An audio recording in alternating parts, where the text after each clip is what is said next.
Good morning, everybody. Happy Thursday. We have an amazing show for everybody today. What do we have, Krystal? Indeed, we do. We've got some breaking news this morning. It looks like we are headed to a Hollywood-wide shutdown, so we will bring you all of those details. We've also got some big numbers coming out about inflation and wages that we definitely want to break down for you. We've also got the highlights for you from a pretty blockbuster hearing yesterday with FBI Director Christopher Wray, so we'll give you some of those details. Ray Epps is going forward with a lawsuit against Fox News, so we will break that down for it. Probably end in the settlement, but we will find out.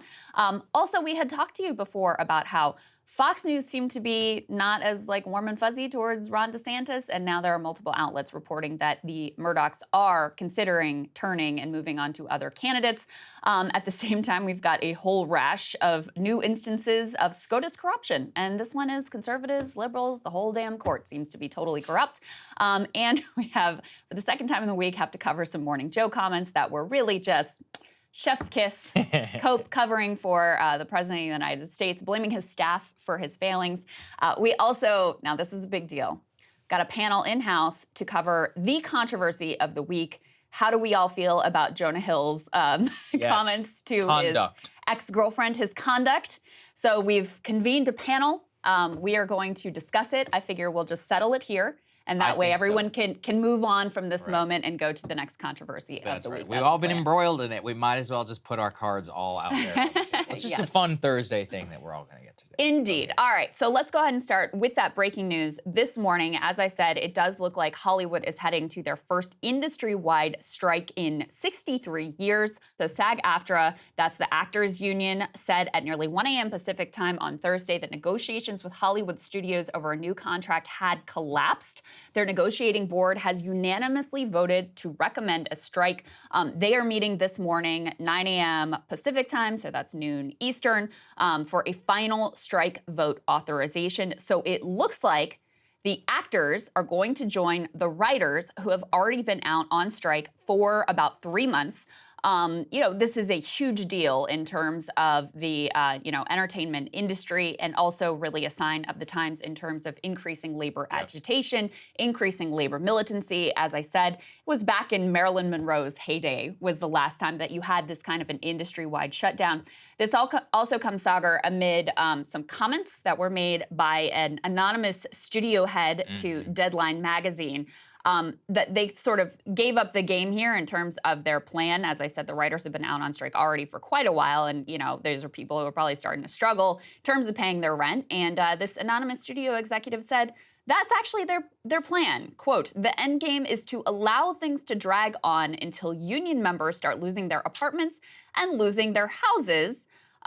Deadline also spoke with other unnamed insider sources that confirmed the studio's approach. So pretty fascinating developments here. And, one of the key issues for writers as well that we have been tracking is they're very concerned about how AI is going to impact their industry because, if you have AI generating first drafts and then bringing in writers to touch them up and mess around at the edges with them, obviously you would need a lot fewer writers and there would be a lot less work. But, those pieces also just pay and other conditions have been central to the bargaining. So it does look like we are headed to a Hollywood-wide shutdown this morning. Oh, it's a historic event. Fun fact, as my memory was piqued and I just confirmed it, the last time that the writers and the actors were all on strike at the same time, a man named Ronald Reagan was the president of the Screen Actors Guild and was actually the head of the SAG union whenever they were negotiating for new contract terms. And that actually had to do with residuals in terms of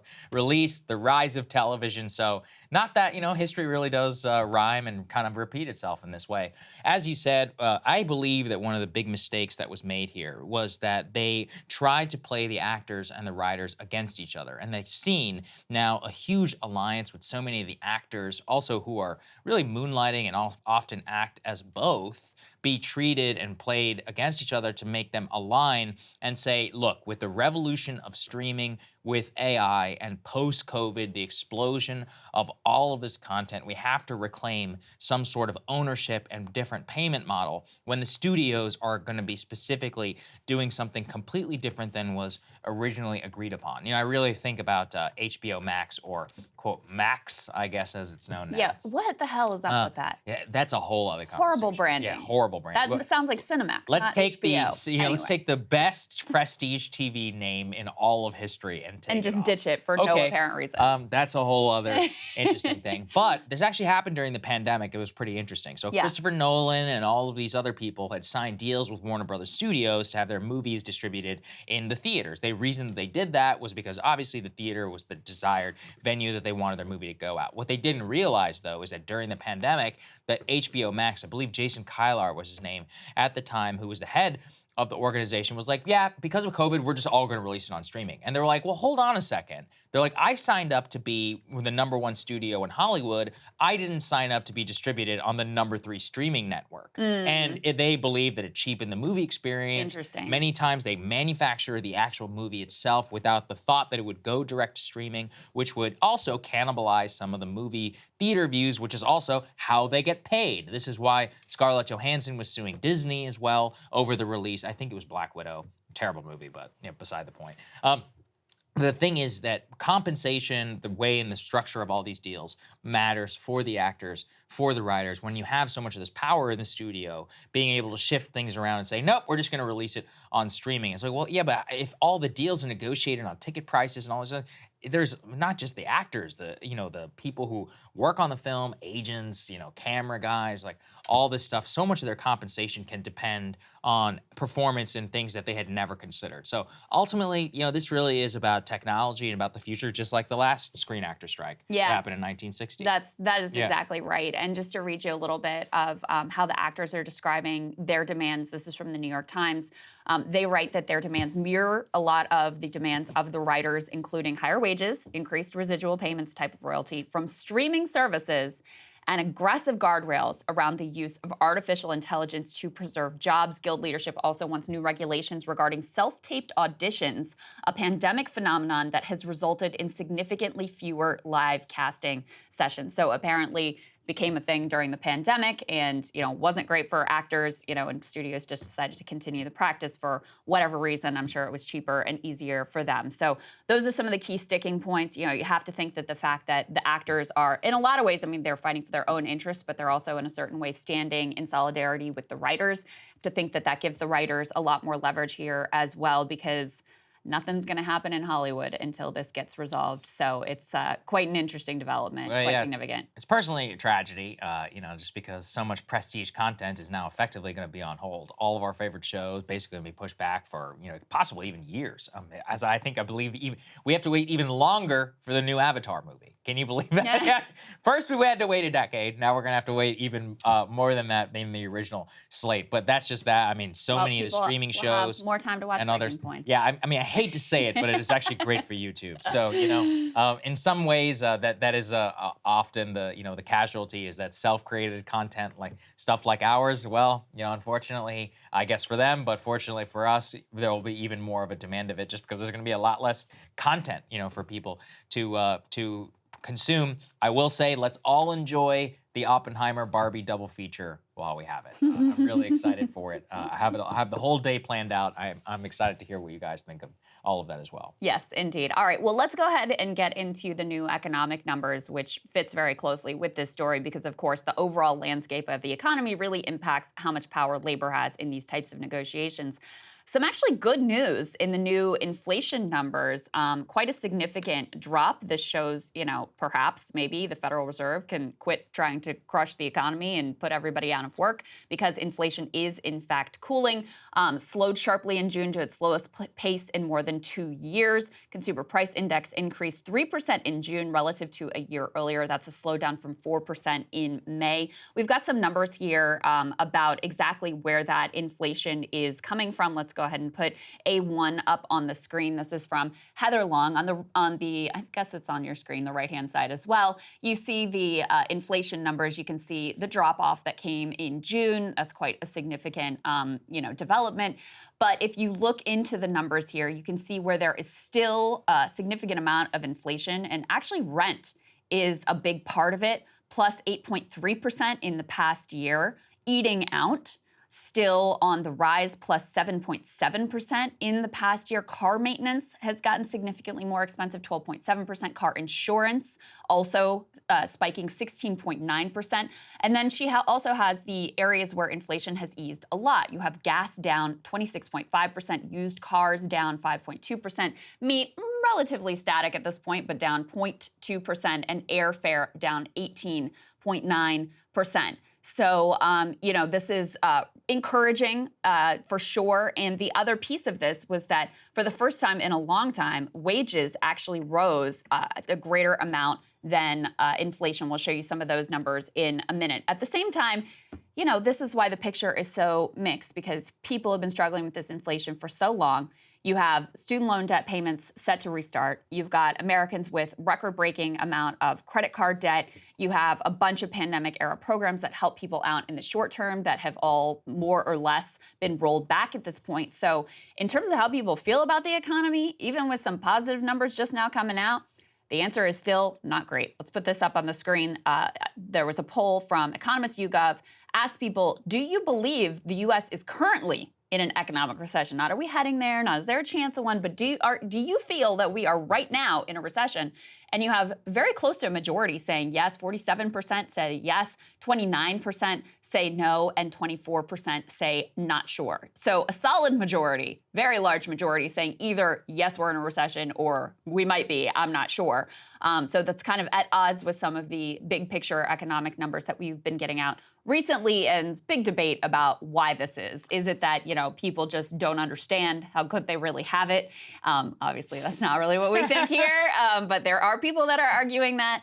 Others are saying, listen, there are a lot of factors that go into this, and the realities I just stated of, the high levels of debt, the fact that key things like shelter, housing, food, that these are still really expensive. People are still really being stretched. And in fact, there was another story in the Washington Post about how many Americans are having to resort to an installment plan just to pay for groceries. Let's go ahead and put this next piece up on the screen about wage growth. They're significantly above inflation for the first time since March 2021. They're up 4.4%. So that's a big deal. That could change the way people are feeling about the economy if that continues in this direction. And at the same time, it's confusing because you've still got the recession warning. The inverted yield curve is still in place, sending a strong signal that typically means we're headed towards a recession. But they quote a number of analysts in this New York Times piece that say maybe this time it won't end up being predictive because we're in such a weird space post-pandemic, and maybe this really just reflects optimism about what the Fed is ultimately going to do. So that's everything we know. Yeah, I mean, it's actually a fascinating portrait because it's one of those where the Biden folks can say, hey, look, wages are finally outstripping inflation. But I always come back to the way that people feel. And, often people are like, oh, facts are not feelings. And I'm like, but on the economy, I actually kind of think it is. People are pretty good descriptors about how they are experiencing everyday life and whether they are wanting to, whether they are actually fulfilling the thing that they want on a very basic level. And, if you still look at the inflation data, sure, the overall number is down. What's the top one? Rent. Okay, well, if rent is up 8.3, if you're overall paycheck, you're spending 25, 30%, and your rent goes up by 8%. That's a ton of money of your disposable income. Second, eating out, one of the few luxuries that people have, up 7.7%. Car maintenance is still up 13%. That's always one of the biggest reasons in terms of why people go into debt. Health insurance, it's a health event, and cars.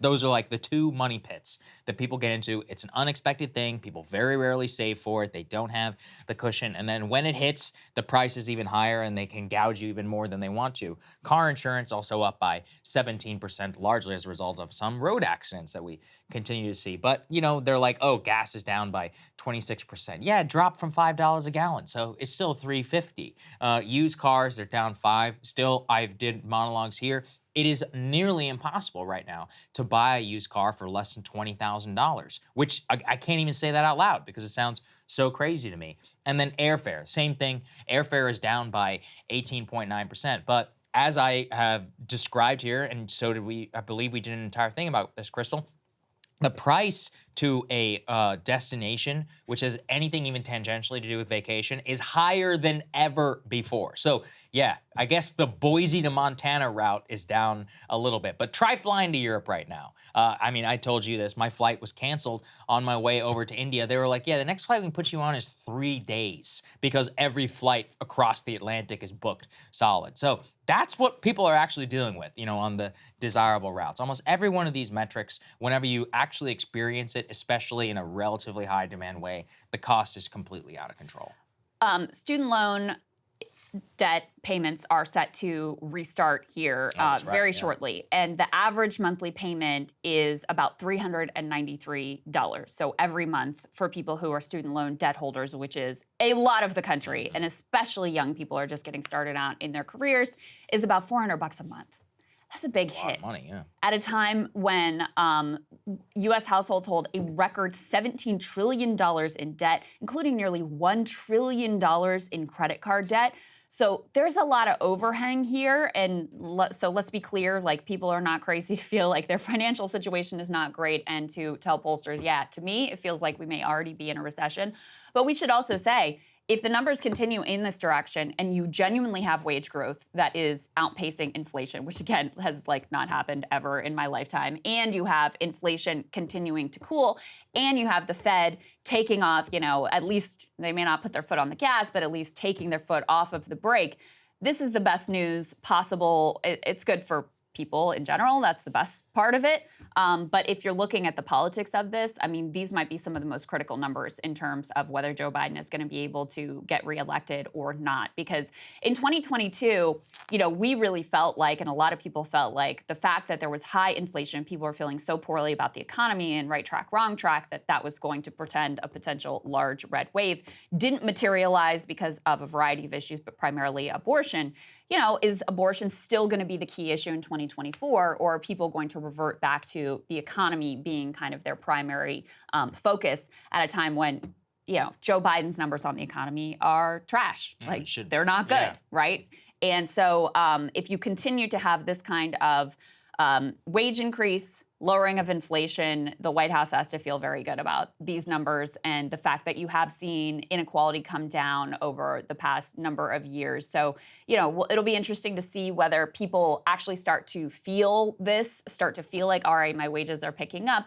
I'm able to, you know, make ends meet. I'm not having to take on more and more debt, as has been the trend over the past number of months. So we'll see if this trend is able to continue. We'll see. I just think that because the fundamentals still remain so far out of reach, like with housing, rent, you know, continue to go up. Gas obviously is an immediate concern, but health insurance costs, car insurance costs, all of these, especially the fixed ones, and then the, you know, the event ones. To me, housing is the big one. Housing is a huge one. And this is my whole monologue today. I mean, this issue just overhangs everything and puts stress on everyone who is not just like wealthy, you know, like pushing people into homelessness, people who are, you know, aren't able to afford rent anymore, getting pushed onto the streets, and then housing supply still incredibly constrained, impossible to get your foot on the ladder. I mean, there's just a lot of issues there, especially in terms of access to affordable housing. So I do think that is a big one that a lot of people don't notice. Absolutely. No, I think you're absolutely correct. Okay, let's move on to the next one. There was an interesting moment yesterday. The FBI Director Christopher Wray appeared before Congress, actually before the House Committee, the GOP Oversight Committee, and he was really grilled on a couple of key subjects. Obviously, there's a lot of interest we're going to be spending some time on today around whether there were federal informants, agents, undercover people in the crowd on January 6th. It's been a hot topic of discussion. The FBI director was specifically pressed on this, and let's listen very carefully to his answer. Here's what he had to say. How many individuals were either FBI employees or people that the FBI had made contact with were in the January 6th entry of the Capitol and surrounding area? So I really need to be careful here talking about where we have or have not used confidential human sources. Was there one or more? Was there one or more individuals that would fit that description on January 6th that were in or around the Capitol? I believe there is a filing in one of the January 6 cases that can provide a little more information about this, and I'm happy to see if we can follow back up with you. I just want an answer. Was there one or more? I mean, you would know if there was at least one individual who worked for the FBI who entered the Capitol on that day. I can't, again, I just can't speak to that here, but I'm happy to get the court filing. Look, it's been 2 years and you're now come before us. The gentleman asks these questions, makes all kinds of insinuations, and you nod your head yes, and then I ask you simply, was there one or more? And you won't answer that. So I'm going to make the assumption that there was more than one, more than five, more than 10, and that you're ducking the question because you don't want to answer for the fact that you had at least one and somehow missed understanding that some of the individuals were very dangerous and that there were others inciting individuals to enter the Capitol after others broke windows. So I think that the best point there, Krystal, is it's been 2 years. We got to, like, at this point, whether there's more than one or not. There's also, I found in a little bit later questioning, there was a parsing around agents and undercover employees, which is a little bit of a dodge. They're like, well, there were no FBI agents involved. I'm like, well, first of all, let's see about that. Let's find out. But the core allegation from very the beginning has really been also about informants and about people who were developed confidentially as well. I mean, from that, it's almost certain, considering we know from the court filings that have come out around the Proud Boys and Rico Tario, around the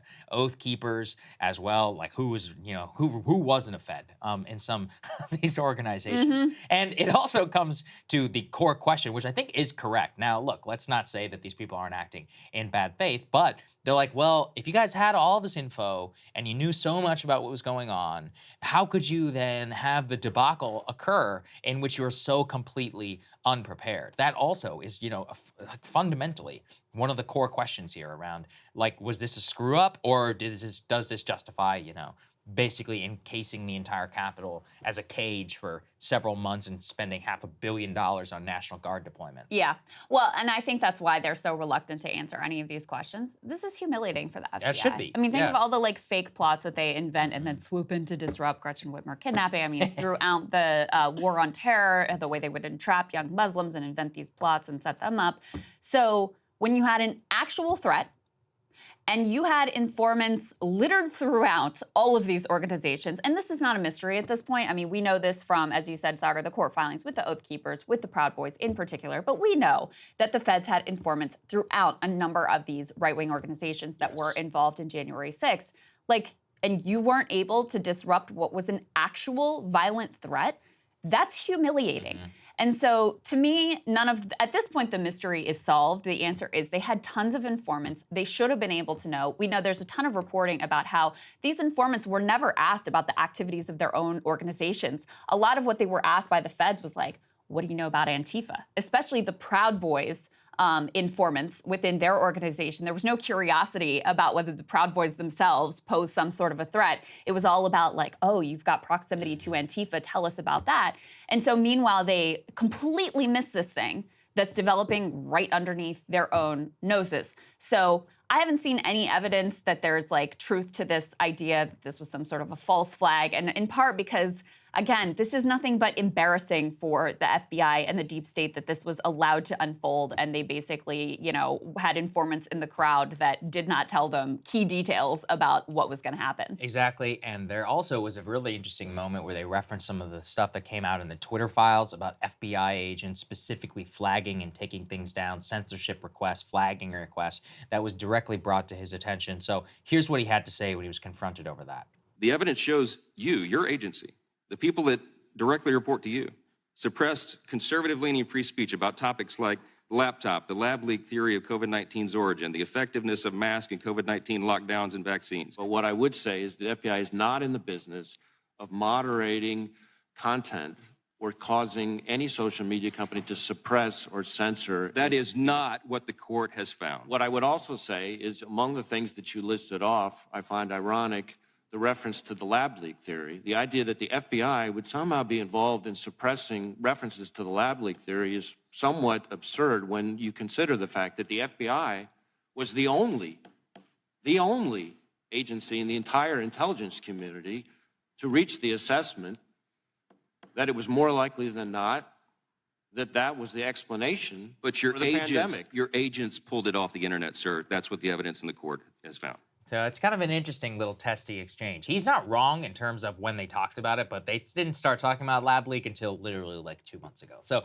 before that, though, as the congressman points to, given what has been revealed in the court, and I know, yeah, you guys did a great job on this, the Supreme Court case that came out around the Biden administration and their ability to have censorship requests with social media companies, which of course they're freaking out about already, which really does tell you. But at its core, I mean, what he is couching behind here is saying, well, we don't censor anything. We just strongly advise that you take it down. That's like, well, as we saw from the Twitter files, FBI agent says, take down this shit posting account with 6 followers saying that the election's on Wednesday. And at a core level, you're like, why are we paying the salary of someone who is doing this for a living? That's insane. Yeah, there's multiple levels there. There's first of all the like disturbing dystopian surveillance and like violation of First Amendment and all of those sorts of pieces.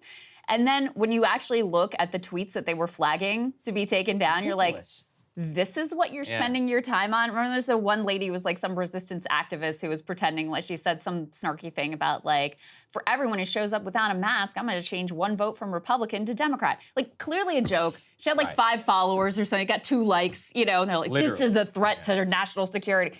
It's just clown show stuff, but then also it's very serious because of obviously when these social media companies get a strongly worded request from the FBI, the federal government, that's going to carry a lot of weight with them. So what you were referring to, Saagar, is there's a case now filed by a number of attorneys general working its way through the court system. One federal court judge found that they actually issued an injunction that the Biden administration, unless it is an actual issue of national security, can no longer have these communications of just, you know, nicely suggesting a variety of tweets and users and whatever that need to be censored or blocked. So this is very much a live issue. Yeah, absolutely. So anyway, look, the FBI director certainly getting pressed there. I thought it was interesting. I do still, though, we need less grandstanding and more like actual cooperation. That's the biggest problem is, look, it's great to see him grilled, and I think that's awesome. But how many clips have we now played in this show over 2 years of FBI director refuses to answer around just like, we got it. Look, at a certain point, like do the work and actually get some of this stuff done. Or if they're not, you know, hold them whatever in contempt of Congress for refusing to provide some of this info, because it's clear that like everything just always plays out the same without any real confirmation. And confirmation is with all the stuff that's actually important, the documents about the cases and all of that. So anyway, keep that in mind as we go to the next story here. Let's go ahead and put this up there on the screen, please. Fox News finding themselves embroiled in another defamation suit. This one, though, I think is pretty different. Arizona man, aka Ray Epps, who I think viewers of this show will long know, the Trump voter who was on tape multiple times urging people to, quote, go into the Capitol before January 6th and on the day of January 6th, is suing Fox News and specifically the Tucker Carlson Tonight Show for falsely naming him as a covert government agent who incited the January 6th attack. Now, the details of this case are actually very important because what Ray Epps is alleging is defamation and public harm that was done to him as a result of people who were effectively harassing him and his family, which I do not condone and I do not think is correct, but apparently that's what happened after his name surfaced. He says that his wife and he received numerous death threats and were forced to sell their ranch and wedding business in Arizona and move to a mobile home in the mountains of Utah. The problem for him is that whenever his core allegation by the Tucker Carlson Tonight, by Revolver News and some of the people who aired the initial allegations against Ray Epps was, this man is on tape multiple times trying to get people to go into the Capitol.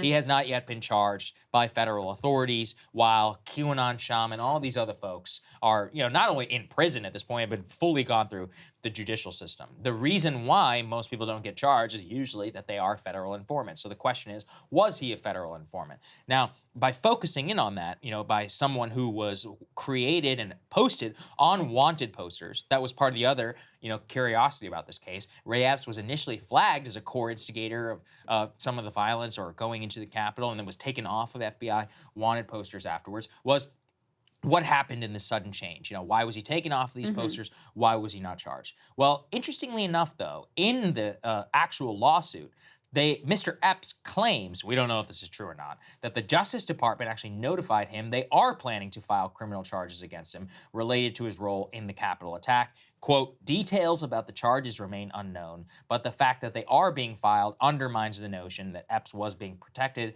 because of his role as a supposed covert agent. So effectively, their defamation revolves around the fact that he was falsely accused as an alleged government informant, government agent, whatever you want to call it, by Tucker Carlson tonight, on the show in terms of that speculation. I personally think this is spurious and ridiculous, Krystal, because number one, all it took is a single, first of all, Epps made himself a public figure. He's on video, and the FBI also made him one. So in terms of the private citizen defense, I think it's completely thrown out the window. And second, as long as you say alleged and you ask a question instead of a direct accusation, you're good. I mean, in terms of the court of law. That does not mean, though, that they may not settle. They very much could settle because they don't want to go through a trial. But personally, I think you should take this man's ass to trial because I want to know every single detail about these folks and actually get him in an actual lawful deposition to see what's going on here. I think that's an actually important point. Yeah. Because if he was Fed false flag instigator, then I don't think he would be suing Fox News and opening himself up to discovery. So possible. And I asked, because, I'm not a defamation lawyer, whatever. So I asked the guy, Mark Bankston, who was one of the top lawyers for the Sandy Hook families in their suit against Alex Jones, which, was very successful. And he said, and he told me I could say this on the record, quote, the liability case against Fox is extraordinarily strong. Fox broadcast statement saying Epps was, quote, the smoking gun of the Fedsurrection. Not alleged, not maybe, not I'm asking a question. The smoking gun of the Fedsurrection. That's clearly defamatory, and it's easy to prove as false. Unlike in prior cases involving Tucker, it's not easy for Fox to defend this by saying it was only an opinion. They were unquestionably making factual assertions about Epps. The next thing he says Epps will have to prove is Fox's level of fault. If he was a public figure, he'd have to prove actual malice, but Epps is just one of 120,000 private citizens at the Capitol that day. He is not a public figure, so he only needs to prove Fox acting negligently under the law. That means Fox is liable if they fail to act as a reasonably prudent publisher would act. That is bad news for Fox. And then he goes on to say he'll have to prove that he has been damaged, and I don't think that there's a problem there. So listen, what I ultimately think is going to happen is they're probably going to settle. They just settled with the Tucker, former producer, who had alleged sexual harassment. I think she got like $12 million, which for her is a lot. For Fox News is nothing. Do you really think that they're going to want to open the kimono again and go through the whole process again that they went through with Dominion, of all kinds of embarrassing correspondence and emails and text messages, and what did this producer say, and did they know that this was bullshit, et cetera, et cetera? No, they're probably not going to want any of that happening. So I imagine they will probably settle here with Mr. Epps because I do think that he has a decent case. I did not realize that they had called him the smoking gun because, we always do the same thing. You got to say alleged. That's just one of the most basic, especially whenever you're talking about this.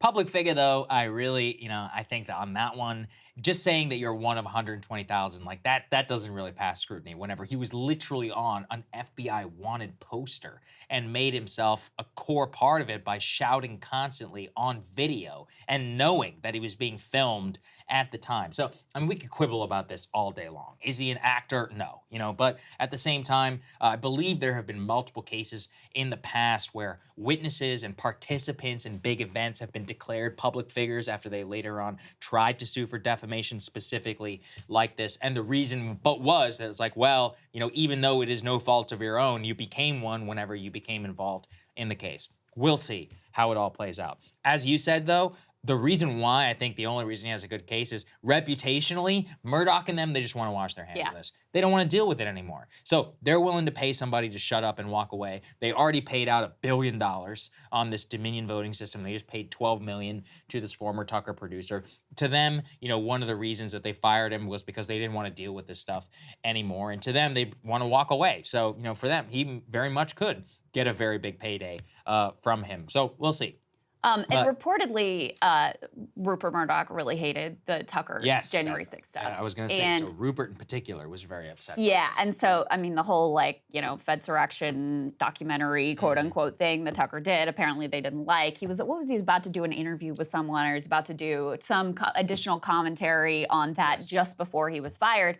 And then if you just look at the business piece, he was named in the Dominion lawsuit. He's named in the Smartmatic lawsuit. His former producer was suing for sexual harassment. The Ray Epps thing was already hanging out there that they expected a lawsuit on that front as well. So, when you start getting wrapped up in multi-tens, $100 million lawsuits, then the fact that you generate great ratings ends up being less consequential, especially because there were a lot of advertisers who would no longer place their ads during his program, so it becomes less financially lucrative. So you can sort of put all these pieces together and see why they were like, all right, we're done here. Yeah, well, we'll see how it plays out. Yes. Speaking of the Murdochs, what you got for us? All right, let's go ahead and put this up there on the screen. This is pretty interesting in terms of the proclivities of billionaires and why you never really want to make sure that you are aligned with them. The Murdochs, the kingmakers of conservative media, are starting to lose confidence in Ron DeSantis. This was reported by Rolling Stone. Now, normally, I would not just rely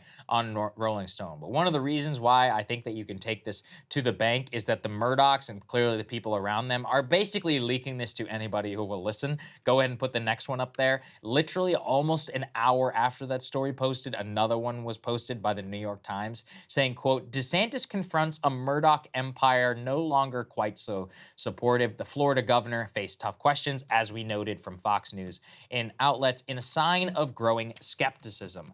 Furthermore, Krystal, Mr. Murdoch, quote, has privately told people he would like to see Governor Glenn Youngkin of Virginia enter the race, according to a person with knowledge of his remarks. And he has made clear in private discussions that he thinks Trump, despite his popularity with Fox News viewers, is unhealthy for the Republican Party. And I think when you can put these two things together, you are actually seeing a growing trend of a lot of these billionaires are just the most fickle people on earth. I mean, just earlier today, I was looking at a story. Top donors are starting to sour on DeSantis and looking at current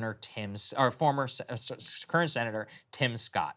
Now you also see people like Ken Griffin, who I've noted here before, and it shows you again how ridiculous these people are. Griffin makes it known months ago, I've got a blank check for Ron DeSantis. He'll never want for money. Now it's like Ken Griffin's eye is beginning to wander. Oh, for real? Away. Yeah, I mean, these are fickle people. They have no loyalty. Their ideology is, ridiculous at best. They're already, all they care about is lower taxes. They thought DeSantis, he's the guy who will get it done for us. He's just not so mean as Trump. And now, at the moment that they think that you're not doing well, they really have no loyalty whatsoever. So the Murdoch problem is a much bigger billionaire problem that I think Ron DeSantis has right now. I mean, it's disgusting the way that these people just play with the whole nation like it's their playthings, and they think that they're kingmakers and whatever, even though, I mean, it's really not even... Money in politics is still a big problem, especially at the lower levels, but at the presidential level, I mean, Ken Griffin could write his $1 billion check to Ron DeSantis or whatever, and I don't think that it would get him across the finish line. But the reason that I think there's a lot of confidence in this reporting, too, is because you can see the signs of it all over the Murdoch properties. We covered here how Will Cain and then Maria Bartiromo just basically, confronted DeSantis with what's going on with your poll numbers, buddy, which really contrasted with the treatment that he got early in the campaign, where it was nothing but puff pieces. Remember he was playing softball with, was it one of the Fox and Friends, Kilmeade, I think it was, and he was getting this unbelievable, I mean, embarrassingly friendly write-up from Selena Zito in the New York Post. I mean, it was just puff piece after puff piece. They would go out in the wilderness and do their best to find a few Ron DeSantis supporters to be like, we're done with Trump. We love Ron DeSantis now. So the fact that they've turned is becoming increasingly apparent, both on Fox News. They also note in this Rolling Stone piece the editorial pages of News Corp's newspapers, which they say are often important tea leaves for divining the Murdoch family's political wishes. They've taken recent jabs at DeSantis. New York Post editorial board, which once hailed DeSantis as the candidate who gives America the chance to move on from its punch-drunk stupor. They've begun to look askance at DeSantis. They curated pieces expressing skepticism at, quote, DeSantis's odd choices, to criticize Trump's Supreme Court picks, and to be too online in his constant culture war crusading. So the biggest thing that happened here is just the polls aren't good. Yeah, and that's so it. they're looking at That's it and they're what it's like, all about. you know, you don't look like a winner to me. And then there's a lot of other justifications of like, oh, we don't like your position on this or that, or you've taken too hard of a turn on culture war issues. But I think the bottom line is if he was committed to cutting their taxes, which I'm sure is, and he was winning, they would stick with him. I think the Tim Scott thing is interesting. I keep going back to the reporter we had on, what was her name? Shelby Talcott? Yeah, Is that right? Talcott. Yeah, that's right. She had told us months ago, she was like, you know, the people that the Trump team the person that the Trump team are actually looking at is Tim Scott. And, you know, maybe that's just what the Trump team was telling her, but I do think it's interesting that he's getting a second look from the elite media and donor class. And then the young kid flirtation is to me hilarious. Like, that guy is going to be your Trump slayer. Okay, good luck with that. Good luck with that, He's a y'all. nice guy. You know, I think he's a good politician for where he is. But like, even he, I don't think has any compunction that he could ever win an actual. I know he's like flirting with it again. So never underestimate these flirt people's away. egos. Look, I mean, you know better than I. But Virginia, I do think that it is a perverse incentive that these guys don't have to run for re-election. So it's basically, what is it? Because you have a one-term limit, right? Yeah, one-term whenever limit. Whenever you're the gov. So I guess the idea is then you won't focus on that, but it also almost immediately makes you want to think and look for the future, Whatever's for next. national prospects or for donor dollars. So in a way, I almost think that having to run for re-election is a good limiter on keeping you at least like semi-focused within the state. But I don't know. I've heard a lot of different theories around it. At the end of the day, though, Glenn Youngkin is not going to be the GOP nominee. You know, remember this. There was a lot of theory that he couldn't even win a real primary. They had to use ranked choice voting at the GOP convention to even get him the nomination. If they had led it to the base, we would have had some crazy wacko be the Corey Stewart level guy who would have got blown out in a GOP gubernatorial election. So anyway, that's another reason I like Glenn. Yeah, I forgot about that. That they had to basically like They rigged usher the him convention. through. Yeah. Usher him through the GOP primary because he was gonna get his ass beat by some weirdo crank if he didn't. I mean, it worked. Yeah, Terry McAuliffe would probably be governor of Virginia. So yes, it did work, but they probably won't be able to pull that off at the Republican primary level as much as they would really like to. That's right. All right, let's give you the very latest on a beat that we've been tracking closely, which is the seemingly bottomless well of corruption at the Supreme Court. We got a couple of pieces together that have been reported out over the past number of days. Let's put this first part up on the screen. So New York Times did a deep dive into some additional sketchy connections with Clarence Thomas being very closely tied to a lot of elites who have business in front of the court. But packed into this piece was an interesting little nugget about the bipartisan nature of some of this corruption and how this is apparently just the way people, these justices view they have carte blanche to do whatever while they're sitting on the court. They talk about who was actually number one in terms of the trips, the all expenses paid trips that they took while they were on the court. And they say that Justice Scalia's disclosures showed he took 258 subsidized trips from 2004 to 2014. Destinations included Switzerland, Ireland, Hawaii. He died, you might remember, in 2016 while staying for free at the West Texas hunting lodge of a business executive whose company recently had a case before the Supreme Court. So that is the late Antonin Scalia. The late Ruth Bader Ginsburg disclosed more trips than any other justice in 2018. During a trip to Israel, she was a guest of the Israeli billionaire Morris Khan. The year before, the court had given his company a victory by declining to take up a case. Now, it is also worth noting that Justice Thomas, at least, appears to have just stopped disclosing a lot of the trips that he has been going on. That's why we only found out about the whole Harlan Crow situation once there was reporting on it. So there's willy-nilly approach to what they even decide is, we're worthy of knowing about.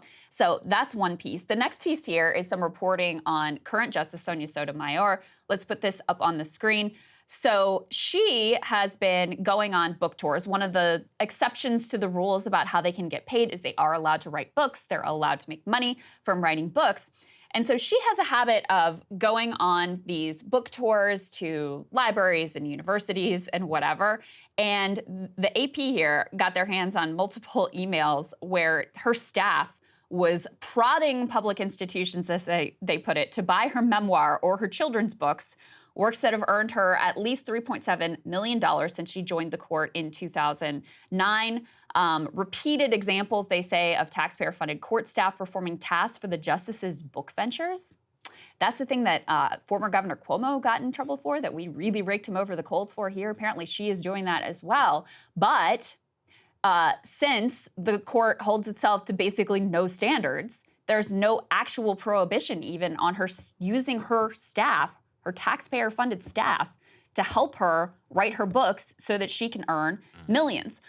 There's a quote here from an ethics expert who says this is one of the most basic tenets of ethics laws that protects taxpayer dollars from misuse. The problem at the Supreme Court is there is no one there to say whether this is wrong. The justification, by the way, just to give her side of the story from the court about her aides constantly prodding universities like, you need to buy more of her books if she's going to come here. They say when Justice Sotomayor is invited to participate in a book program, chamber staff recommends the number of books for an organization to order based on the size of the audience so as not to disappoint attendees who may anticipate books being available at an event. Yeah, totally. That's exactly why. They'd be so disappointed if they didn't have the book that if they didn't get her children's book. Most ridiculous thing I've ever heard, as you said.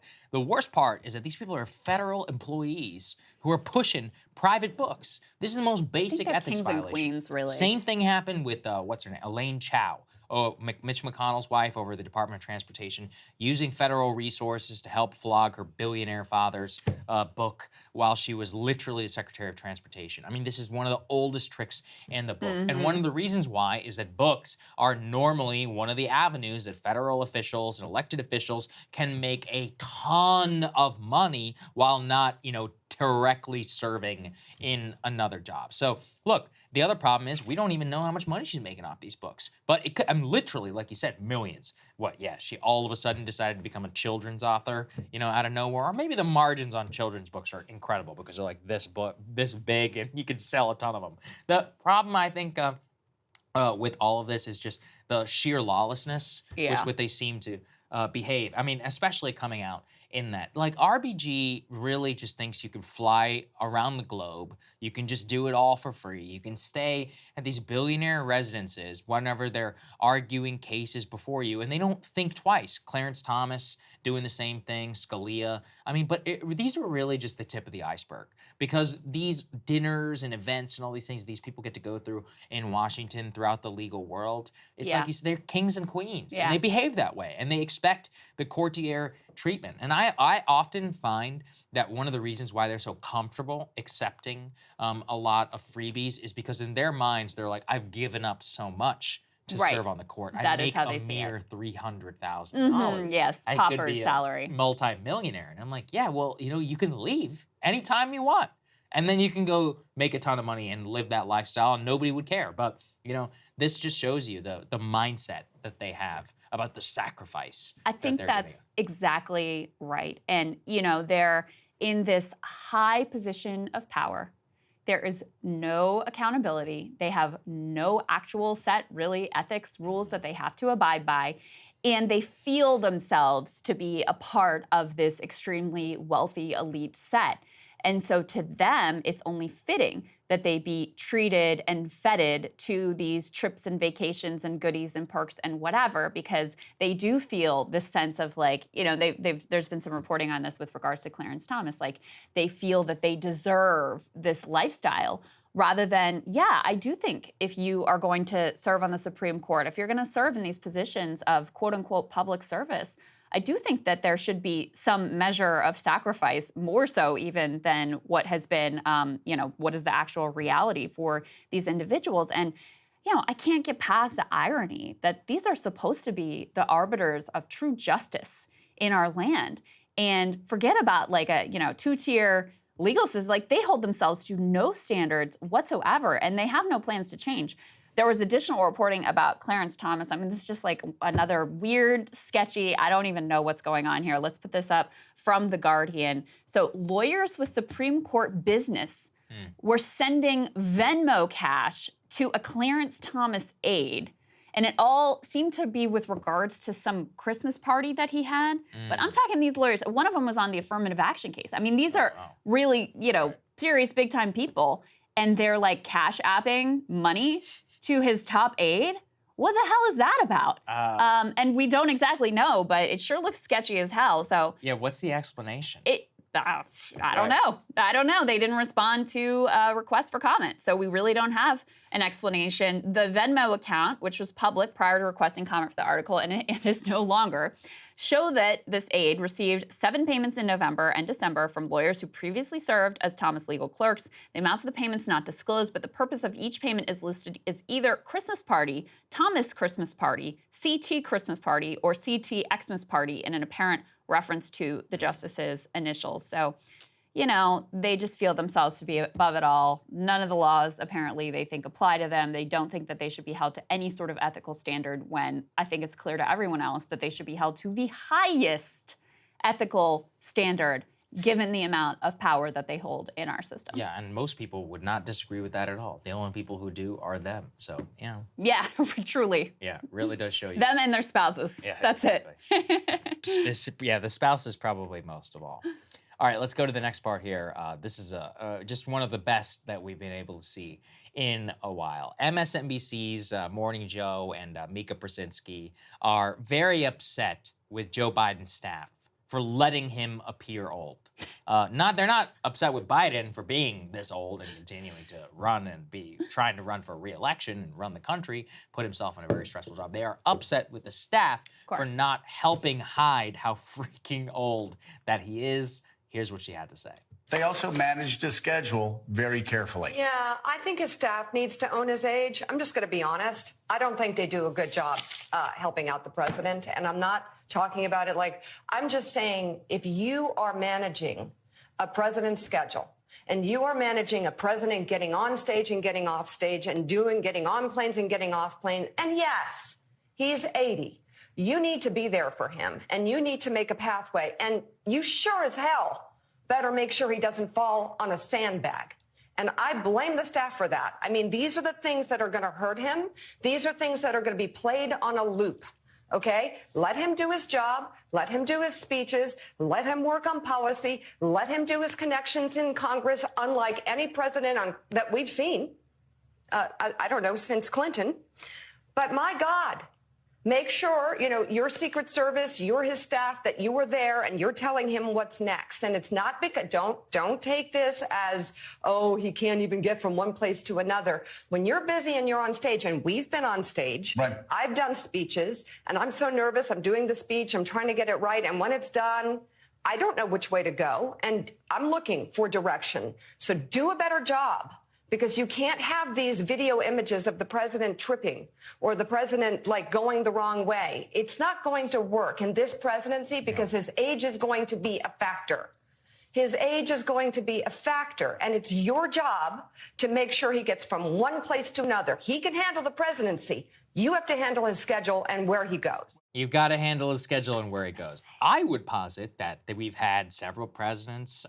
Many of them faced the exact same circumstance, and they didn't wander off in weird directions whenever they did so, because they're not old. I mean, it's very basic about what the issue is. And effectively what they're saying is you got to cover up his age more. You got to basically come in. I mean, it's so patronizing, too. It's like he's a grown man. You know, if he really does require someone to come and grab his arm the moment that he's done and point him in the right direction, he should not be in the position. So, you know, you really can't, look, autonomous adults, people deal with these stressful things all the time. We can all acknowledge that it is stressful and part of the presidency, but no president in modern history has been as old as Joe Biden. And if that's what he requires to serve in the job, then he shouldn't be in the job, period. They want him to get the Dianne Feinstein treatment. Yeah, just true. I mean, good point. Where it's like, you know, staffers constantly surround her. She never gets asked a question without a staffer there to feed her what the answer is. They shepherd her through the hallways. They do everything they can and have for years to make sure that people don't know just how far her mental decline has gone. And apparently that's the sort of thing, that system that they feel needs to be in place for the president of the United States. Awful. I mean, listen, the other piece of this too is Mika is really going off here. Like, she's really in her feelings about this one. And it's like, with all the issues that exist in the world, the fact that you don't feel the president's aides have, lied to the American public enough about how the president is actually doing, that's the thing you're going to get on your righteous high horse about. It's just amazing. And you know what? The other thing is that there's a lot of signs that his aides have really been trying to aggressively stage manage him. There were pictures of like, you know, they were always giving him these note cards with really clear bullets to really hammer home, like, this is the thing that we need you to say, and this is the person that's in the room, or whatever. But you know, they can't control if he goes off script and says, where's Jackie, when Jackie died in a car accident a month ago. Like, how are you possibly going to protect against that? And we also have the example of the fact that, you know, he barely does interviews. He's not going to debate. Very few public appearances, very few press conferences. So they're clearly doing everything they can to try to hide his very apparent aging from the American public, but still not enough for Mika and Joe. The big problem that they are getting to, you know, with all this, like you just said, is that the age is a factor which is so visceral for all of us, and they want it to be covered up. And I find that just so disgusting. And, you know, she could spend more time being like, hey, listen, Mr. President, you're an old man, and it's time to go sometimes, and that's okay. You know, her own father recently, I think he just died very recently, lived up into his 90s. Like, and he was a great, you know, great man, quote unquote, I guess in his time. He's a national security advisor to Jimmy Carter, a great statesman and all of this. But, you know, there is just an inevitable decline that happens with this. And, you know, let's go and put this next part up on the screen, which really hammers this stuff home. Like, Biden skipped the NATO dinner with all of the leaders citing workload. And you're like, okay. It turns out, let's put this next part. This is the third major dinner that he has now skipped with world leaders on an international trip. The last time, quote, still after fatiguing days on the road, he skipped dinner with world leaders in Indonesia and again in Japan in May. Now, let me just offer some sympathy. I just returned from Asia. I get it. The jet lag is a pain in the ass. Don't get me wrong. But I checked. Vilnius is 7 hours ahead, okay? It ain't that bad. It's not terrible enough for, you've already been on the continent, you know, one day. You can stomach a single dinner, especially whenever you so rarely get to actually meet and commiserate with some of these people. From what I have heard, many of these are a chore, these diplomatic events and all that.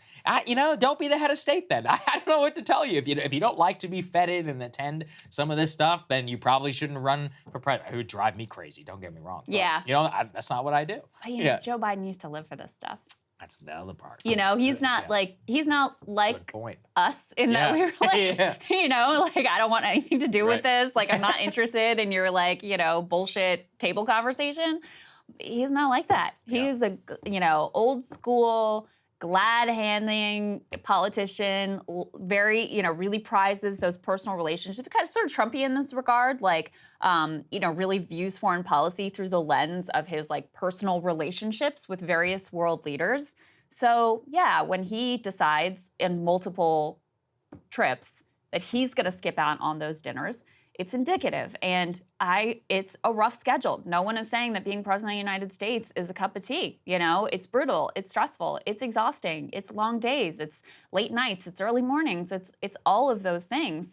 And, you know, ideally you would have someone in the job who was ready and able and willing and up to that task. But, you know, just to bring it back to Mika, I just can't get over someone who is supposedly, I guess, sort of a journalist. You're actually arguing here for less transparency for the American people. What you're arguing for is you need to do a better job hiding the reality of what's going on in the White House. I mean, the real thing you should be asking for is, hey, Mr. President, people have questions about your age and your ability to do the job. You should debate your primary opponents so people can see in real time that you're up to it, that you've got a vision for the future, that you're able to articulate, that you've got the energy to take on these other competitors. Like, get out there and show us. What she should be advocating for is, hey, we need to have more availability. We need to see you out there in press conferences. We need to see you doing interviews. We sure as hell need to see you, you know, being able to attend these dinners that are with other heads of state. That's what you should be arguing for if any of your rhetoric about democracy means a single thing. But of course, we know that it doesn't. It's all just partisan flacking. And in that regard, you know, if you're just a Democratic partisan cheerleader, you're not wrong that maybe the staff should up their game in further trying to hide from the American people the actual condition of the president of the United States. Yeah, no, I mean, at the end of the day, like, this is all they can really stomach. If he can't handle the very basics of the presidency, like, going abroad and holding a meeting and being able to be sound of mind, well, then you shouldn't be in that. And it's not a staff problem. It is a personal problem. It is a very legitimate question, and it's one that we've probably been most gaslit on from the very beginning, really, of his entire candidacy, from the fake stutter that suddenly rematerialized 80 years later, to any accusations of ageism or sexism whenever it came to Dianne Feinstein. They'll use anything in their playbook to get people to shut up about It's the most basic anti-Irish truth. bias Oh, that's right. with I Joe forgot Biden. I haven't actually heard them say that, but it would be I amazing mean, if I'm they sure did. they would say it. Actually sounds like something he would say. It really does. All right. All right, Saagar, what are you looking at? Well, Hunter Biden Gate, much like Russia Gate or Obama Gate, has many, many layers. Most people are familiar with Hunter's payments from a Ukrainian energy company, Burisma. That certainly was bad, but honestly, for those familiar with his sketchy business dealings, it barely scratched the surface. Hunter has millions of dollars in dealings that he still needs to answer for from Russian, Romanian, and most importantly, Chinese businessmen. The Chinese dealings in particular have deep links both to the government, and they remain very understudied by the press. The Chinese deals came into focus in recent months after Republicans retook control of Congress, and they began their investigation into Hunter Biden and their possible links to the current president. One of those inquiries into China relied on a whistleblower named Gal Luft. He is a dual U.S.-Israeli citizen. According to Luft, he was previously contacted by the Department of Justice in March of 2019, and he detailed his knowledge of the Biden family's deep financial ties to China. Here is the story he told in his own words. My ordeal goes back to a fatal decision I made in March of 2019 to share with the US government my knowledge about the Biden family's relations with CFC. Over an intensive two-day meeting, I shared my information about the Biden family's financial transactions with CFC, including specific dollar figures. I also provided the name of Rob Walker, who later became known as Hunter Biden's bagman. Finally, in February this year, I was arrested in Cyprus on an extradition request from the Southern District of New York, the very same office that met with me in Brussels. The 7-count indictment said I violated the Arms Export Control Act, and if I convicted, I would face up to 100 years in prison. Okay, so he contacted them in March of 2019. A bunch of FBI agents met with him. Nothing happened. So then what? As he continues to detail, after he contacted the DOJ and the FBI to detail his knowledge of Biden ties to China, they ignore him. A few years later, after attention again is sparked into these allegations, he is suddenly indicted by the Department of Justice. That indictment, which became public on Monday, alleges that he evaded registering as a foreign agent in the United States while working to advance the interests of the Chinese government in the U.S. and seeking specifically to broker the sales of Chinese weapons and Iranian oil. The charges against him total nearly 100 years in prison, as he said, if convicted, and they detail a very serious breach of the law. But it does leave us with a few questions. Number one is this true? And number two, why is this happening now? Well, let's focus in on the second part of that question and also untangle some of the details. One of the charges against Luft is based upon a donation to his think tank by CEFC, that is a Chinese energy company, from 2015. Now, the money was given to that think tank in an effort to recruit a former CIA director to make statements beneficial to the interests of China. Shady and gross stuff, to be sure. But what they are not telling you is that the CEFC is the exact same company paid Hunter Biden $5 million between August 2017 and May of 2018. Great work if you can get it right. What exactly did Hunter get paid all this money for? It's not actually clear. Millions of dollars, though, to represent this Chinese energy company's interest in the U.S., and $1 million even more to provide legal services to the very Chinese go-between that the DOJ says Luft was working with, who was a Chinese spy. So in other words, if Gal Luft is an unregistered Chinese agent, Hunter Biden sure as hell looks like one too. And the timeline of almost everything matches up. If anything, actually, it vindicates much of Luft was saying. And I guess it takes one unregistered foreign agent to know another one. As my friend Chuck Ross over at the Washington Free Beacon notes, the initial contacts to both of these individuals was made in 2015. That is when the first donation actually happened to Hunter Biden's linked charity, and it is when the first payment to Luft was made. In fact, both Luft and Hunter both appear to have had knowledge pretty soon afterwards that the people they were dealing with were no ordinary Chinese businessmen.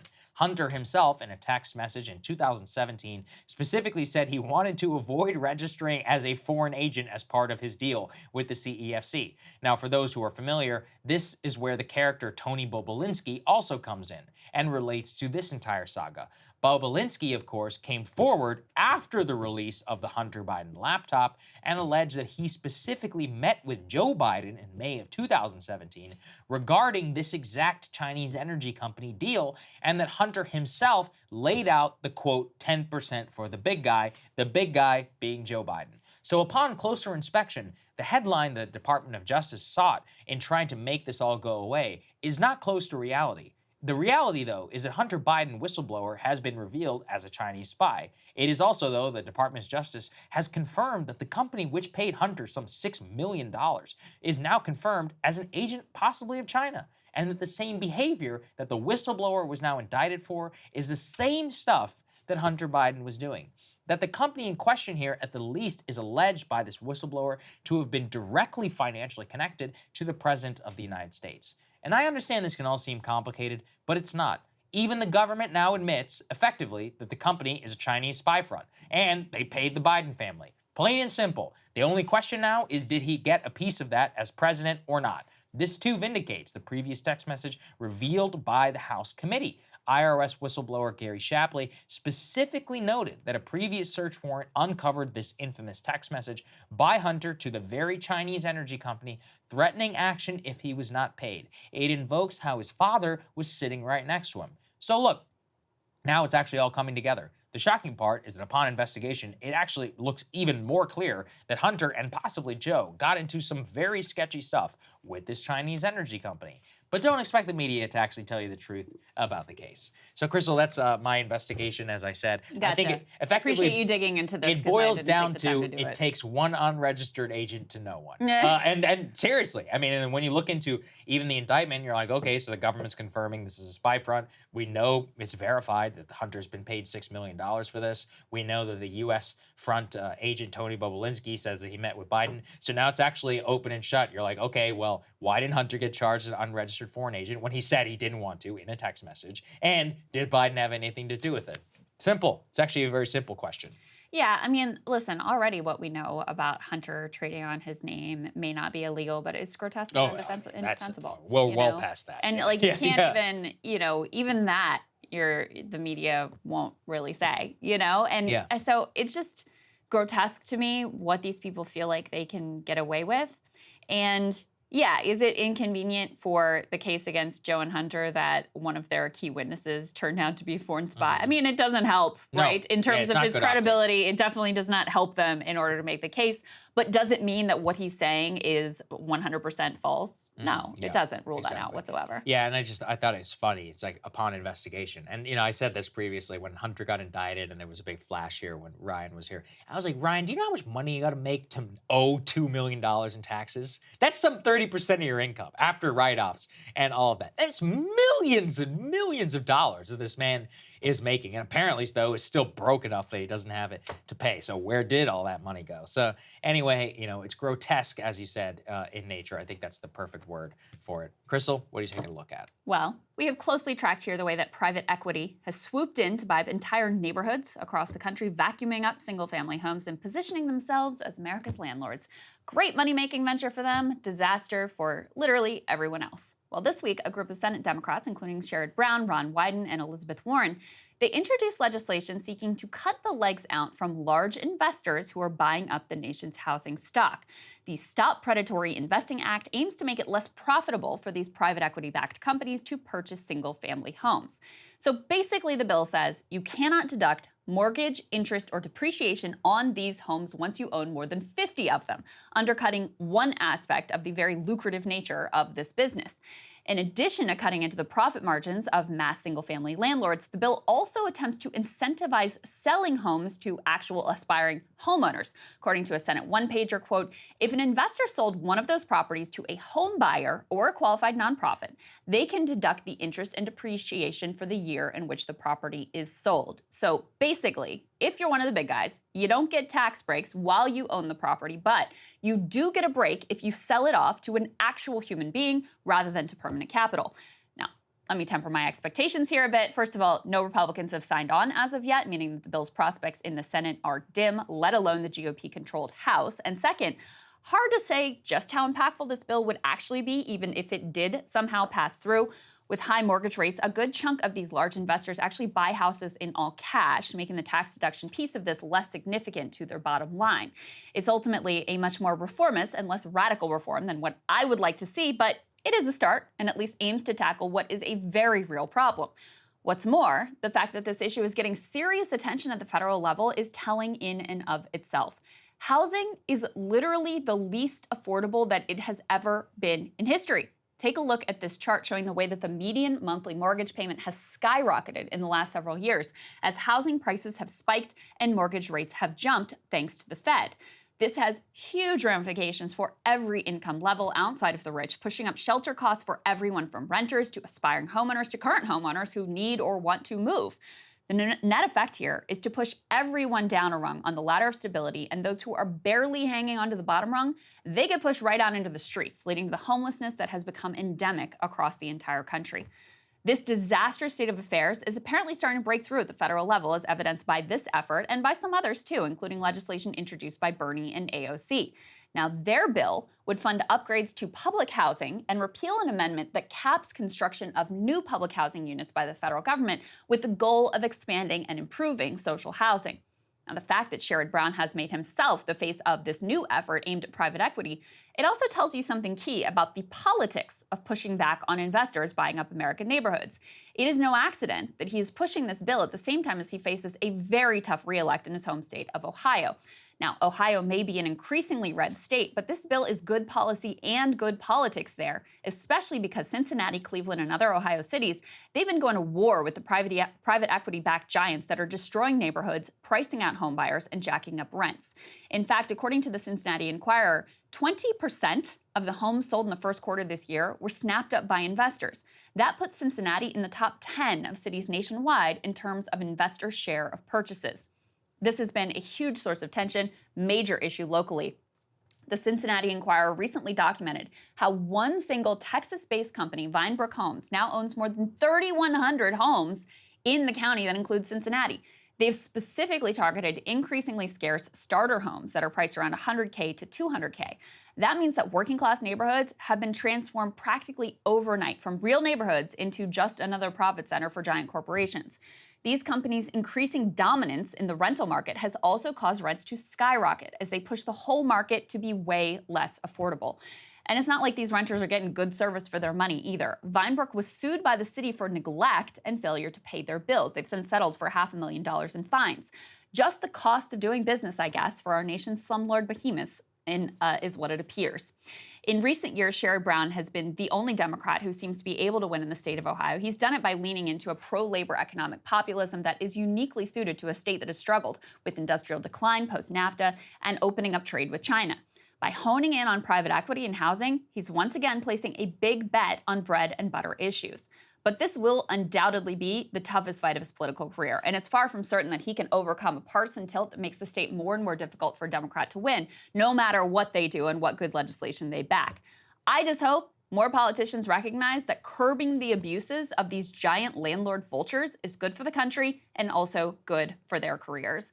And this is something, Saagar, it's really bubbling up for the local level. There is a lot of action in cities around the country at the city council level, somewhat at the state level, trying to push back not just on private equity, but to try to deal with affordable housing, to try to be more creative, to try to even go back to some ideas of social housing, et cetera.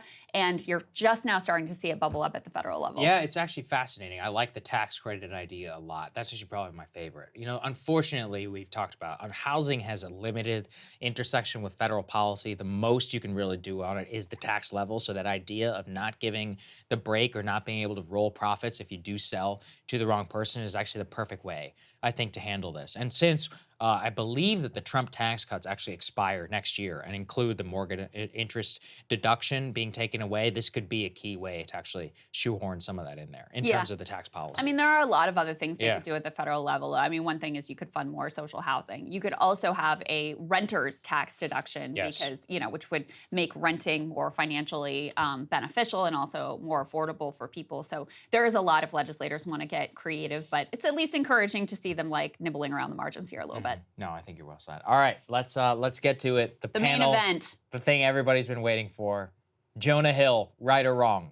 So I made a big promise at the top of the show that we're going to convene a panel together so that we could all sort through what's going on with Jonah Hill, come to some sort of a conclusion. So we have gathered here with us today. We've got Emily Jashinsky, great friend, and of course, co-host of Counterpoints and Federalist, and does all sorts of other things, busiest working woman in show business. Yes. And we also have Kyle Kulinski, host of Secular Talk, and my husband, Full Disclosure, which I guess is relevant to this conversation. It certainly is. To sort through the various issues. So first of all, we do have an update, and I'm not asking anyone to defend this alleged action on the part of Jonah Hill, but apparently former child star Alexa Nicholas of Zoe 101 says that Jonah Hill, quote, shoved his tongue down her throat against her will when she was 16.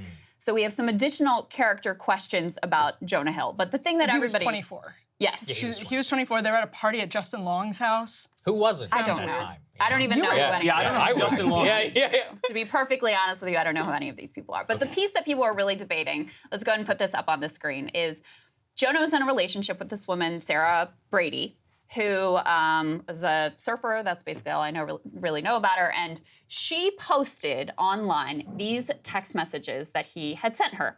He said, quote, plain and simple, if you need surfing with men, boundaryless, inappropriate friendships with men, to model, to post pictures of yourself in a bathing suit, to post sexual pictures, friendships with women who are in unstable places, and from your wild recent past beyond getting a lunch or coffee or something respectful. I am not the right partner for you. If these things bring you to a place of happiness, I support it, and there will be no hard feelings. These are my boundaries for romantic partnership, my boundaries with you based on the way these actions have hurt our trust. The last piece of information I will put up here, let's go ahead and put this next piece up on the screen, is some of the photos that apparently he had her take down. Again, she's a surfer. There's one where she's in a full-piece bathing suit. It's actually relatively modest, in my opinion. But anyway, she's got, her back to the camera, so you can see a little bit of her booty. It's from like 100 yards away. I know. Listen, I'm just trying to be fair to both points of view, all right? And also, apparently in this one, he accused her of being in a thong, but it's literally like a pretty modest one. Anyway, so that is the setup here. Emily, let me go ahead and get your take on all of this. Okay, so timing is also interesting context here. Jonah Hill just had his first baby a month ago. Right. Okay. She posts these from a relationship that's more than a year old out of absolutely nowhere. After he has the baby, actually even invokes his baby in one of the Instagram posts and says, I hope my ex has a girl because of X, Y, and Z, so that he understands this stuff. Okay. And I still also think one of the funnier parts of the discourse on this is that Jonah Hill slides into her DMs after apparently seeing one of these pictures. That's how their relationship started. Turns around then and says, no, these are my boundaries. And a lot of people I've seen in the discourse are like, well, that's so hypocritical. Au contraire, this is a man who knows exactly what he should be doing if he's falling in love with someone. He does say they were in love.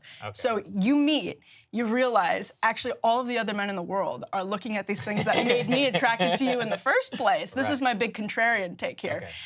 So yeah, this is a boundary for me because I don't want other men sliding into your DMs because I'm a man and I know that's what men are going to do. He is being pretty respectful in those messages. There are a lot of things we might not know about the relationship that he alludes to, reasons that they've lost trust, et cetera, et cetera. So while I think it's weird behavior, I definitely don't think it's, quote, emotional abuse, which is what she said. That seems to be a line too far. Kyle. Well, let's be clear. Nothing here is illegal. And I don't think anybody's claiming it's illegal. And I think it's a fair criticism to say, she continued to post private correspondence, and she's still doing it, like, right now. Yeah. So I've seen everybody kind of be like, oh, all right, reel it in now. Like, you've gone a little too far. I don't think I want to be in a relationship with either one of these individuals. Right, so that gets to my point. So this is good news, I'll get to that. So that gets to my point. It's like, when I saw this, I tried to put myself in his shoes and put myself in her shoes, right? And from both perspectives, this was doomed to failure. Because to have a relationship that's functional, in my opinion, you need three things: attraction, trust, and love. And the love can develop over time. But the second you click send on a message like that, the attraction's gone. Right. Literally nobody on the planet is going to want to sleep with you if you're posting that long diatribe about like, here are my rules for you. That's not how it works. And then obviously, from his perspective, he has no trust of her. So why are you even in a relationship with her? So if I was her friend, I'd be like, get out right now. Don't hang on one more day. And if I was his friend and he was showing me, hey, this is the message I'm going to send to my girlfriend, I'd be like, get out. Don't even bother sending the message because their values just don't align. That's just not a good fit. Yeah, I think that this woman who's posting these messages is definitely an attention-seeking narcissist. And what you said was very key, is like, bringing the daughter into this was a big mistake when she was like, I hope his baby, or what he remains feminist or whatever. Now, okay, that said, I have also been increasingly annoyed by the entire rise of therapy culture. And I will say, I don't know, okay, but emotional abuse. These terms all get thrown around. And unfortunately, Hill himself is the one who's been endorsing a lot of this. Yeah. He recently did that whole documentary with his therapist. I think he actually got a lot of praise for it. But this actually is the end state of a lot of therapy culture. And I noticed this a lot in our current relationship, like how it's portrayed. A big fan of the show Love Island. And what I see constantly is they're like, this is just who I am. They're like, this is me. And it's like, you're acting like a crazy person. Yeah. You're not supposed to just say and validate your own insanity by being like, I'm being true to myself. As you just said, if you want to be in a successful relationship, and specifically a successful marriage, it's just all about communication, and 90% of it is a lot about compromise. Now, you shouldn't compromise your core values, but you also shouldn't get to that point if you're unable to do so. So Can I go a step further? Yeah, go ahead. Okay, because I actually, look, I actually am of the belief that this whole thing, I'm going to list my boundaries, I'm going to list my boundaries. No, if you're in a successful relationship, the boundaries are kind of intuitive. You know what they like and what they don't like. They know what you like and what you don't like, and you kind of respect that inherently. I feel like anytime you're at a point in your relationship where it's like, I shall list the things you can't do, and you will. It's like, what are we doing here? What are we, children? Yeah, and that's the thing too.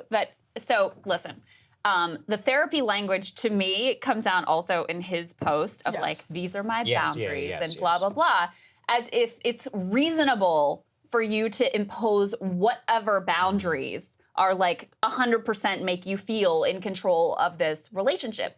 It sort of reminds me of, because, I'm a weird wonk, economic obsession, whatever. Where is this going? It reminds me of like contract law and like employment. No, that's a good point. But because you're right. You're allowed to freely contract, like a worker can, I'm going to offer my services and this is the wage and whatever. But there are also boundaries established in the law about what a reasonable contract looks like. You can't pay below a minimum wage. Here's what the hours are. Here's when you have to pay overtime. And you cannot just like agree to be an indentured servant.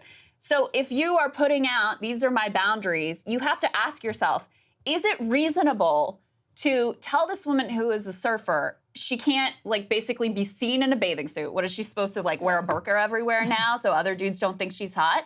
And she's not allowed to have friendships with women who are in unstable places beyond getting coffee or something respectful. I want to know more about that. This one to me was like the most over the line of like, now you're telling her who she can and can't be friends with. Other women that she has been friends with, like now you're saying you can only get coffee with these people? That seems crazy. I would really like to know more about that. I mean, actually, I wouldn't want to know any more. I don't need to know any more of the situation. But since we're here, I would like to know more about that because it seems like he's alluding to her very recent past, her wild recent past. Yeah. But then why are you with her? Like, if you have a problem with her recent past, get out. And if you have a problem with people being in a relationship with somebody in bathing suits, then it's a weird thing to start a relationship with a surfer. That said, if let's just give him benefit of the doubt for the sake of the argument, they fall in love. He's like, I really love this girl. He does use the word love in some of these messages, and they're going forward. She's like, yes, I will, I realized my wild recent past was indeed wild, and, I want to change, et cetera, et cetera. And there were people, for instance, who were coercing her to a drinking problem or a drug problem, and that's what he's talking about. Then I can kind of see where she's trying to use a relationship as a stepping stone to a healthier life. not a great idea, probably. But No, it's at the not. same time, you can see the sort of logic behind it. So this could either be something really minor, like girls who gossip that she hangs out with, that's the wild recent past, or it's like they're coercing her into a drinking problem and making it worse. Something like that. Do we have the response, actually? Because I think his response is very illuminating. Screenshotting intimate text between us is a huge triggering violation for me. Breach of trust as a friend. I have explained to you about breaches of trust I've had between trusted friends recently that have caused me trauma. I am incredibly hurt and feel a lack of safety where I've always trusted you. I'm sorry if a former partner moving on is painful. I empathize with that, but I have done nothing wrong, and if I wasn't a public person, I wouldn't face this violation. Having shared that with you and then watching you be like this today shatters my ability to trust anybody even further. I have always shown you kindness and support. So once again, we see the return of the therapy language, the But that's his trauma, least bad the one, I think. hurt. No, but I mean, serious. saying I am unable to trust anybody further. You know, another key part of this is that being famous is not all that's cracked up to be, because clearly this dude isn't. It's screwed up now. She this didn't guy's help suit? her case. She didn't help her case by continuing to post all these. No, that's what I You know what I said. mean? She clearly isn't attention seeking, and she's also obviously hurt by the relationship that he moved on and they had a child. I guess we can all empathize with that, but you shouldn't be starting something. He has a point that, he wouldn't be facing any of this if he wasn't famous, but also part of the reason why I think he's had to develop this insane complex around how to communicate with women is because he is famous. And he's also insecure because he played the role of like the fat loser. Yeah. You know what I mean? Yeah, I Just like think Screech from Saved by the Bell. And he's talked about that. His- go I was ahead. gonna say his insecurity is clearly like a driving point of this, but I would also say if the roles were reversed, and let's say again like the most charitable case for his text messages, a woman is saying this to a man who's been struggling with a drinking problem or a drug problem or cheating, something like that. These text messages leak. I think it would be a really different response. I think there's something particularly triggering in the public discourse about a man listing rules for women that it hits us in the wrong way. I do think relationships need to have boundaries, but to your guys' point, those should be sort of implied. You should need to enumerate them in text messages like a constitution. And when I think of a best friend or when I think of a romantic partner, you're on their team and they're on your team. Like, loyalty actually matters. Of course, if you get to the very extreme stuff like, hey, I committed murder, it's like, hey, man. But like, outside of the very few exceptions, it's like the whole point is I'm on your team, you're on my team for a best friend, for a significant other. And like, this dynamic is the polar opposite of that. Like, nobody looks at, here's a list of rules for you and goes like, can't wait to hang out with them next time. Like, it just doesn't happen. You shared with me, somebody had tweeted out like, I hope you understand my boundaries. Now get back in your cage. That is what it feels like. Okay, so two questions I have for the group. Number one, on the question of her leaking these messages, so putting the content of the message aside, do you think it was at all okay, I guess, given the content of the message? Like, was it okay for her to share this with the world or no? No. Should have come at the time of the breakup if he actually cared. I mean, it's clearly like emotionally manipulative in order to try and hurt his recent, his recent chance, I think, at a relationship and at having a baby. And that I do think it is really, upsetting and bad. And I understand also where he is coming from. But I think, and at the end of the day, I don't condone or think people should be releasing this kind of stuff. But if it were to be like in any realm of acceptability, it would have to come at the time of the breakup and have to be the reason of like, this is why I left. And, especially she's like, he hurt me and this is something that I want to exact. But right now it just really looks like the worst type of bitterness and revenge. So I largely agree that it's like ethically sketchy. But having said that, that shouldn't prevent us from discussing the issue as such. There's no question. But I see a lot of people playing this like little trick where it's like, because I don't think this should have been leaked, therefore totally off the table. Yeah. And it honestly reminds me of back in the day when like Edward Snowden released that the government was spying on all of us and the establishment was like, you're not allowed to talk about that, pretend you don't even know that. And it's like, no, we're gonna talk about the issue regardless of what you think, whether or not it should have been released. But I largely agree, it certainly is ethically sketchy. What I'll say this is, I'll say that the earlier messages, I think, were more defensible than the fact that she keeps freaking going with stuff that's not improving her case at all. Now you look like a psycho as well because you are kind of a psycho. Now as you're well. like, I agree with that. Okay, another question. Okay, let's say, because part of the context here is she's a surfer. So that makes it more unreasonable to be like, you can't post pictures of yourself in a bathing suit. And we saw the pictures that he wanted taken down, which were really pretty modest. They weren't like thirst traps. Because, you know, I would be a little more sympathetic if it was like, you know, she was posting these really overtly sexual pictures. I would be more sympathetic to that. But when you see the actual photos and you're like, you're literally just surfing in a one-piece bathing suit, I became, you know, significantly less sympathetic to his position. But let's say, and I think you brought this up, Kyle, maybe in the video you did. Let's say that you decide to date an actual Instagram model whose like whole thing is to post thirst traps all day long. Is it unreasonable to ask that person to like, change themselves? Like if they're a model, they're an Instagram model, you know that going in, and then you're like, I don't want you posting thirst traps. What do you guys think? So maybe we disagree on that. But if you're dating an Instagram model, that's the whole point. Is like you want the woman who posts the thirst trap. I agree on that. I agree. It's like a weird thing to do. I agree on that too. But then you can't control them after. Again, like, if you fall in love and you realize you have a change of heart, you want to like change your lifestyle because it would be weird. That's for on you, dog. Well, it is on you. I agree with that. But at the same time, I can understand where, in Jonah Hill's defense, the way he wrote those messages wasn't like, I'm gonna, you know, like tear up your stuff and like destroy your reputation. It was just, hey, if you want to do that, that's fine. It's not for me. I'm out. I think that's a reasonable thing if you, and I don't think Jonah Hill was like converting to like some conservative faith, but if that happened in the realm of it depends, you get into a relationship with someone, you realize that you have a different sexual ethics or that this sexual ethics has been hurtful to you, something like that. Get out. And you ask. Just get out. And the other person says no. Fine. But I don't think the ask is crazy in and of itself. I think the ask is one of those things that will expose the incompatibility. I disagree. And then you walk away. Listen, that is the weaponization of the therapy speak that we were just talking about. This idea that like you can hide behind this veil of high-minded, serious therapy stuff to be like, and I need you to change this very core thing about who you are.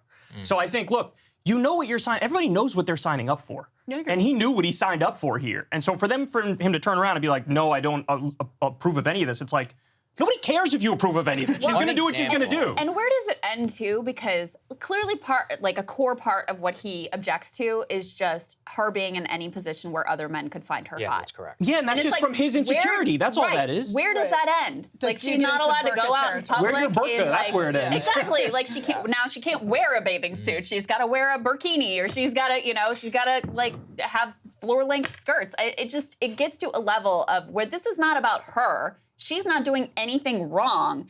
You got issues that you need to work through. You need to maybe spend some more time with your therapist because you decided to date a woman who is beautiful and other people are gonna find beautiful, and you're gonna need to find some way to like manage that and cope with that. Otherwise you're gonna have some major issues. She shouldn't have deleted anything. I think that was like a slippery slope. She obviously was trying to like she deleted some of the messages she posted? No, she deleted some of the pictures.